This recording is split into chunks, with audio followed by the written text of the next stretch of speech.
seasoning up this new smoker, getting ready for the ball games, and can't wait for that Alabama football. So got that thing loaded up with some charcoal and seasoning it. It's a brand new Weber Smoky Mountain 18-inch, and boy, that thing is smoky, and man, it's got.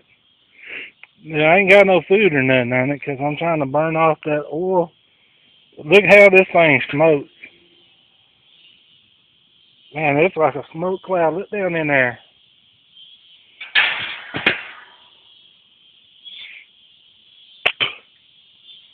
So I never used one of these grills, so I don't know what it's gonna be like, but that's just a little update. Getting ready for old football season.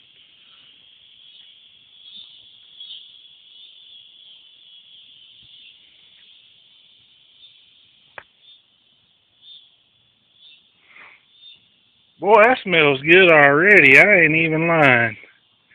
Bought me a little chimney starter. I set it down there. Anyway, roll tide.